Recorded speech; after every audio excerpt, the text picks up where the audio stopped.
Yeah. Yeah. Hey, how y'all doing? We're going to talk about Drew McIntyre, Sheamus, The Miz, John Morrison, and AJ Styles, all in one big clip. So first, hit the like button for me. Also, hit subscribe. Let's discuss this real quick. So for starters, this was the long running story. This was the thread throughout the night. Usually they're supposed to have a story that starts at the beginning of the show and then they weave it throughout the show. This should have started the show, if we're being honest. This was like 9 o'clock, which pissed me off. But it started with Miz TV, with Sheamus talking about Drew McIntyre. And Miz and John Morrison basically dropping this seed about how Drew McIntyre isn't a real friend because he haven't given Sheamus a title match. He kind of forgotten about Sheamus. They're trying to make Sheamus jealous. They're trying to make Sheamus angry. And Sheamus, instead, he gets mad at them, because they're down talking his friend. And then The Miz gets in Sheamus's face and he's like, your career is a joke. You were WWE champion for 2 months, 5 years ago, and you haven't been anywhere near the championship since. You should be mad at yourself. And Sheamus is like, okay, now, buddy. Now, I would have liked for Sheamus to laugh that off because Miz hasn't been champion in 10 years. Like, it's kind of ridiculous for The Miz to say that when Miz was the last champion was 2010 or 2011. And he hadn't been anywhere near the championship since. So it wasn't like and then, of course, Morrison couldn't say it because he was never champion in the first place. So you can't really say that. Like, it needed to be said in order to sort of, put some teeth into Sheamus and piss him off. But neither guy really has the standing in which to say anything like that. Like neither one of them has been anywhere near the title. But it needed to be said. So Miz said it. He's a former champion. I guess he can get away with it. So then, Sheamus is kind of like, okay, I'm tired of this. He starts beating these guys up. And in typical heel fashion, The Miz uses a weapon, his Money in the Bank briefcase, to beat down Sheamus. And they leave Sheamus flat.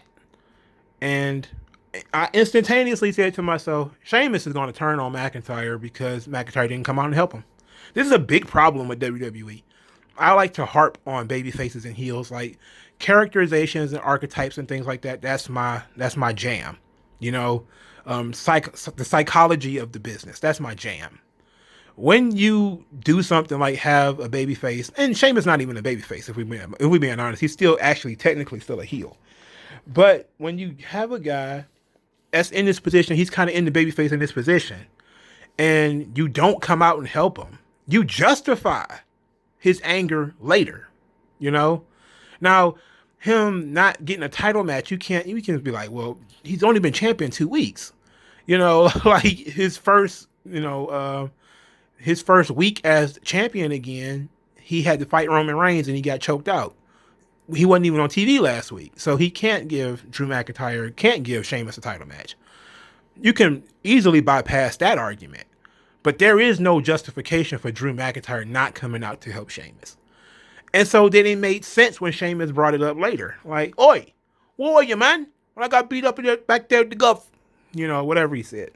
And Drew kind of laughed at him. Drew kind of thought was like, okay, now are you ready now to fight these guys? And I was saying to myself, like, I get it. I guess they have the relationship where you can laugh at him a little bit. And Sheamus was a little bit pissed. Was a little like, I didn't care for that. I didn't care for you leaving me out there like that. But, they're buddies. And I was kind of like, I can see why Sheamus would turn on him. Like he's a little. Now, if they could have made up any excuse for Drew not being there. They keep now. Before we get into that, they continuously show us, the audience, that Drew is not a good friend. Do you want to go back to the whole thing with oh my goodness, Heath Slater? When Heath Slater, got fired from WWE and Drew McIntyre was like, he stood there as Heath Slater called him a bad friend and talked about how selfish he was and didn't try to help him out when he got fired, and how he did all this stuff for Drew and Drew got fired, and Drew was just kind of standing there with the puppy dog eyes like, yeah, it kind of happened. So now they're doing it again. They're doing it again, showing me that Drew McIntyre is a shit friend. He might be a good guy, a genuine warrior spirit, but that is the warrior. I've talked a lot about, these archetype ideas. One of the warrior archetype ideas, one of the warrior things is that the warrior does not maintain friendships. He has what's called a transpersonal commitment. Transpersonal commitment would be to a code, to a goal, to a cause, something that's more important than the people around him. For Drew McIntyre, is being the champion, being the top guy, being the most important guy. His personal goals are more important than all his relationships. This is the pattern that they're setting, and it fits perfectly within the Drew McIntyre warrior archetype. That he left Sheamus to get beat up because he didn't care about maintaining that friendship. He cared about being prepared to fight, and preparing to fight. He didn't care about Heath Slater. He cared about beating Brock Lesnar and being the world champion. He didn't maintain that friendship. And in some ways, it does make him seem like a selfish bastard. But he's not. It's almost like he's kind of doing it on purpose, but he's not doing it on purpose. Where he thinks that, he doesn't need to do those things. But when you have a personal commitment, your relationships are secondary to the commitment. Everything is secondary to the commitment. If Drew McIntyre, which we have seen, Drew McIntyre makes commitments to being the best, to being the champion. When he does that, everything else is secondary. Okay? That's how he was when he told Roman Reigns, you're going to fight me at Survivor Series. Nothing else mattered. Okay? He had a goal. He planned to do it. Now, so Sheamus kind of pissed off, but kind of understood because Sheamus is also a warrior. Sheamus is also another one with the whole transpersonal commitment. They're more allies than friends. Think about it from that perspective. They're more allies than friends. So that makes sense, when we look at this. So let's put Sheamus and Drew McIntyre to the side for a second, and let's go to the other guys. Because now we got to deal with this triple threat match. Because now you got Riddle, Keith Lee, and AJ Styles. So Riddle is annoying as hell, but he's sort of funny. The new character of Riddle, where he just basically talks a lot. He's like Sami Zayn, except for the stoner babyface version, where he's an idiot and he's very talkative. And he just talks and talks and talks. And sometimes he says things that are funny. Sometimes he doesn't. And the thing is, he's so weird that he has like weird friendships. Like he's friends with AJ Styles, gigantic almost. The big dude. He's friends with this guy. And, and almost knows that Riddle has pets. He knows that Riddle has, a turtle named Hoppy and a rabbit named Skipper. It's absolutely stupid.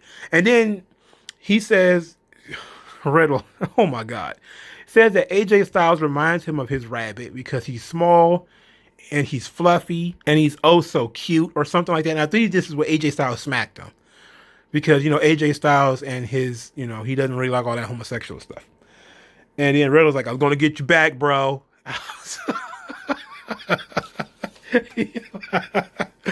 Oh my God. That was ludicrous. That was absolutely ludicrous. But it was funny, it was funny. I liked it. So the triple threat match was great. I don't like triple threat matches. I really wish that they had skimmed this down to a one-on-one match, but the triple threat concept actually worked here. They did a decent job of really showcasing Keith Lee's strength. Like they basically had him throwing both guys around. He's pouncing this guy one way. He's back body dropping AJ Styles all over the place. He's, Matt Riddle has him in an arm bar. He stands up and he wallops AJ Styles while, Riddle is on his arm. They really went over the top trying to make Keith Lee look strong. Now, somebody on Twitter mentioned that Keith Lee looks like he's gained a good 20 to 30 pounds. Which, when it was brought to my attention, because I always thought it was his gear, but they're right. Keith Lee has gained some weight. What's name has also gained weight. The T-Bar from Retribution. I don't know what it is. Maybe it's not, no house shows and stuff like that. But when you're already a big guy like Keith Lee, they are not going to let you get away with gaining weight, bro. They're not. WWE does not play that. I know Keith Lee is probably like 35, 36, maybe even older. I know his losing weight has got to be harder, but he got to get it under control for at least a year or two. They're going to give him the Big Show treatment. He got to do something. Anyway, there was a neat exchange between Keith Lee and Riddle where they're kind of striking against each other. And, Riddle hits him with two, pretty decent knee strikes and bumps Keith Lee. And then while he's, distracted, phenomenal forearm, AJ Styles wins. AJ Styles is the number one contender, which is the right choice. AJ Styles was the right choice. Drew McIntyre is in this place now where, he's kind of want to have good matches. You don't want to split the audience by putting another babyface in there with him. Put him in there with the heel Styles, and then you have Almost there to be the heater, to be the intimidator. And I don't mind that. So then we get the next thing where AJ Styles meets The Miz and John Morrison. Because Miz and Morrison, they really don't have much of a plan to how they're going to beat Sheamus and Drew McIntyre. Their plan to turn them against each other by trying to make Sheamus jealous didn't work. So their next plan is to get AJ Styles to help them, which AJ Styles readily agrees to, even though they tried to bribe him with a peach pie. Why a peach pie? Why do they have random peach pies? I don't know why I should be asking these questions. It's WWE. They probably have all kinds of shit. They probably just have all kind of stuff on hand. But random peach pies. They tried to bribe AJ Styles with a peach pie, but he readily agreed because it's easier to beat The Miz than it is to beat Drew McIntyre. And The Miz was kind of offended by that, as he should have been. He should have been offended by that because that was the point. But he agreed. And then, John Morrison gave him the pie. And then almost said that it's not a pie, it's a cupcake. And I was like, I don't know, man. I don't know about that one. I think you're very off. I think you need to go back to pastry school. So after losing the match, Riddle is he's a little bit befuddled in the back. He's a little sore. He got forearmed. It's not cool. So MVP walks up to Riddle and kind of starts mocking him, teasing him for losing. And Riddle's like, bro, and he starts going off again about all these cool ideas he's got. And he starts talking about lawns and being weedless and bro nuts. And MVP's like, bro, no, we're done with this. And Riddle's like, well, yeah, I lost, but at least I had the opportunity, unlike Lashley, who lost last week because of you. And so MVP was like, okay, just shoved him in the face. Like, you don't talk about Lashley like that. So then Riddle jumps up and he's about to handle this MVP problem, and Lashley jumps him from behind. So we got Lashley versus Riddle for the U.S. title. No doubt that is going to bang. That's going to bang. Now, I saw a lot of people, they're kind of mad that Riddle keeps getting slapped or pushed around or whatever. That's not a problem. I mean, it's not a problem, really. I mean, here's an interesting thing. I believe Kurt Angle talked about this. Because Kurt Angle said, when you're a shooter, you do kind of have to learn to respect the workers. You kind of have to, you're in their domain, And he said, he had to learn how to respect the professionals. Like, yeah, I could tie all these guys into knots, but I have to learn how to respect them because this is their world. They're not in my world. I'm in theirs. So this is kind of what Riddle has to do. Yeah, he could probably twist MVP and, I don't know about Lashley because Lashley is also an MMA fighter with a wrestling background. But he could probably twist MVP into a knot. We all know that. But, MVP is a worker. Riddle is, trying to get on that level as far as being a worker. And I know he's been doing the business for a long time, but he hasn't been doing it as long as MVP. And, you kind of have to let these guys get over on you some. Chad Gable was the same way. He had to go through that same thing. That's why he was eating shit at Shorty G for so long. Because, it's like, yeah, you could twist all these guys into knots. Sure. But, You know, you have to learn how to respect them. You can't just go in there and be like, I can beat everybody for a shoot, so I should be the world champion. I got an idea. Like, nah, come on, man. You know, that's not how the business works. You have to, you know, earn the respect of your peers. And Riddle has been doing little things like talking about retiring Brock and retiring Goldberg and making his shitty comments to people. And he's sort of shown that he has a little to no disrespect for the workers. So that's what they're trying to do with they, you know, pushing him around and smacking him and stuff like that, and not letting him get immediate, retribution. You know, they're trying to show him, trying to humble him and his character, which I think it'll work long term. But I definitely think that Riddle versus Lashley would be a great feud. It'll be a fun feud. We get after Riddle goes off and does his thing, he's now involved with something else. He's out of this feud. We get Charlie Caruso in the ring, and Drew McIntyre is talking. And Drew McIntyre is talking about, you know, the Roman Reigns fight and how, you know, Jey Uso got interfered in, you know, using the warrior language. You won the battle. I'm going to win the war, you know, to Roman. And now he's like, I'm ready to fight in this tag team match. So Sheamus comes to the ring. So we go to commercial. We come back. AJ Styles is on commentary. Sheamus is in the ring. McIntyre's in the ring. McIntyre is taunting AJ Styles. Like, he's got the belt and he's dangling it and he's jawing at AJ Styles. And you know, Miz and Morrison is coming to the ring. And Sheamus has to turn him around. You know, like, pay attention to what we got going on here. So that's a good psychological, you know, narrative right there. It's like Drew McIntyre is not even concerned about the Miz. He's not concerned about this tag team stuff. He doesn't care, right? He doesn't care about this tag team. It has nothing to do with the title. He cares about, you know, the championship. That's his commitment. His commitment is to the championship. So he's not paying attention to this whole Sheamus stuff. And the Miz and John Morrison and AJ Styles are in cahoots. So that's basically as they start, you know, telling the match through the story of the match. Sheamus is kind of the babyface in peril, you know, and it was okay. I mean, I'm not really a fan of that idea, but somebody has to be. Somebody's got to be the babyface in peril. Otherwise, they're the fucking World Warriors. And even then, somebody had to be the babyface in peril. So John Morrison and the Miz lose when AJ Styles hits the phenomenal forearm on Drew McIntyre. McIntyre is down. The three heels start arguing inexplicably for no apparent reason. The Miz is yelling at AJ Styles, and while the Miz is yelling at AJ Styles, you got John Morrison using Starship Pain and other finishers on Drew McIntyre trying to keep him down. And they're still arguing. Like, what are they arguing about?